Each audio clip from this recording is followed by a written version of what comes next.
Hello friends, this is Rahul Sharma. Welcomes everybody. आज का chapter है इन्वायरमेंटल फैक्टर्स, जिसमें पहला टॉपिक है क्लाइमेट यानी जलवायु। जलवायु क्या है? यह किसी विशेष क्षेत्र के मौसम की विशिष्ट स्थिति है। क्या है? Weather of a particular region. और यह क्या डिटरमाइन करती है? सामान्य पैटर्न को डिटरमाइन करती है किसी भी वेदर एरिया का, जैसे कि डिजर्ट, फॉरेस्ट और ग्रासलैंड। क्लाइमेट और क्या डिटरमाइन करती है? स्पेसिफिक एनिमल्स और plants will be found in a particular region और नॉट। और इनके 5 कंपोनेंट होते हैं, जो क्या क्या हैं? एटमॉस्फेयर यानी वायुमंडल, हाइड्रोस्फेयर यानी जलमंडल, लिथोस्फेयर यानी स्थल मंडल, बायोस्फेयर यानी जीवमंडल और क्रायोस्फेयर उसको कहा जाता है जहां भी वाटर मॉलिक्यूल सॉलिड फॉर्म में रहे। अब हम देखेंगे कि लेटीट्यूड, अल्टीट्यूड, टेरेन और एबिलिटी ऑफ वाटर बॉडीज भी कहीं ना कहीं डिटरमाइन करती है climate of a particular region की। और अगर आगे देखें, क्लाइमेटिक कंडीशन ऑफ एरिया जो भी होता है वो किसी फैक्टर पे किसी फैक्टर के चलते डिटरमाइन होता है, जैसे कि एयर, टेम्परेचर और प्रेसिपिटेशन। आगे देखें तो अर्थ को डिवाइड किया गया है बहुत सारे क्लाइमेटिक जोन्स में, जो क्या क्या हैं? पोलर रीजन, पोलर रीजन यानी ध्रुवीय क्षेत्र। उसके बाद क्या है? Temperate region, tropical region, Mediterranean zone, arid zone और टुंड्रा और माउंटेनियस रीजन्स में इन लोगों को डिवाइड किया गया है। आगे देखें तो टोपोग्राफी में हम लोग पढ़ेंगे कि टोपोग्राफी क्या होती है।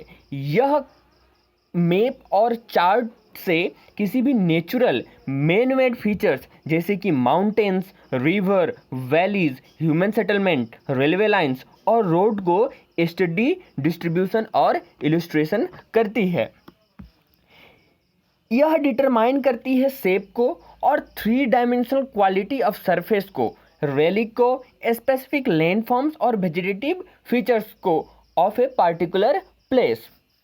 और इनके कुछ एम्प्लॉयड वेज होते हैं जो मेजर करते हैं टोपोग्राफी ऑफ लोकेलिटी। वो क्या क्या है? काउंटर लाइन्स, ग्राफिकल रिप्रेजेंटेशन, जो भी कहाँ क्या जाता है? मैप और रिलीफ शेडिंग पे।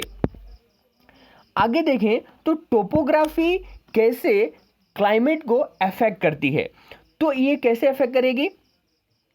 जैसे कि मान लीजिए कि कोई भी रेनफॉल आता है तो वो कहाँ से आएगा? ओशियन से आएगा।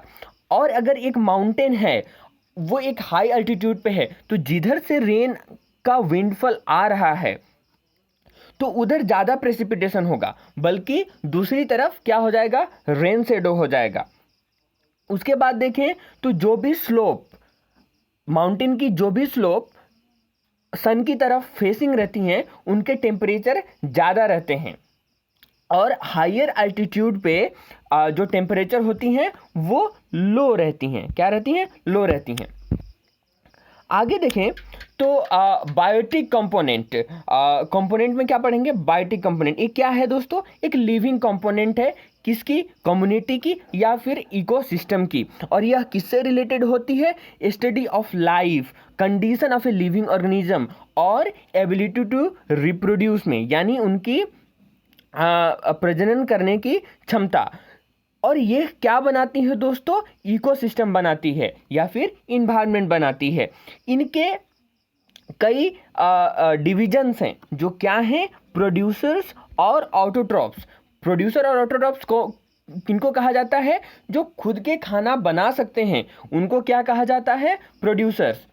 With the help of sunlight, जैसे कि प्लांट्स, एल्गी, बैक्टीरिया और फंगी।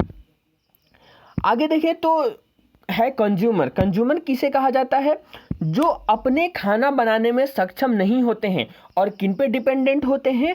प्लांट और एनिमल पे। किसके लिए? ग्रोथ और उनकी न्यूट्रिशन के लिए।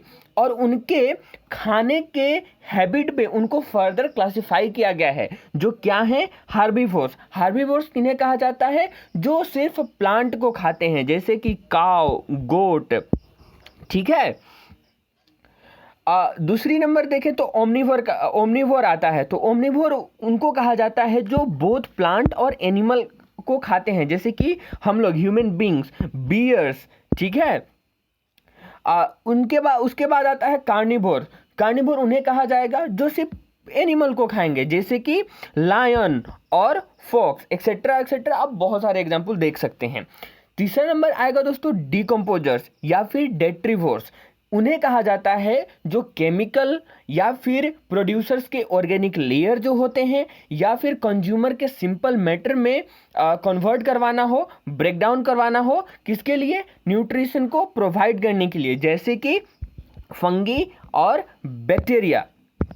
तो आशा करता हूं आप सबको वीडियो पसंद आया होगा। लाइक कर दीजिएगा, सब्सक्राइब कर दीजिएगा। This is the end of video.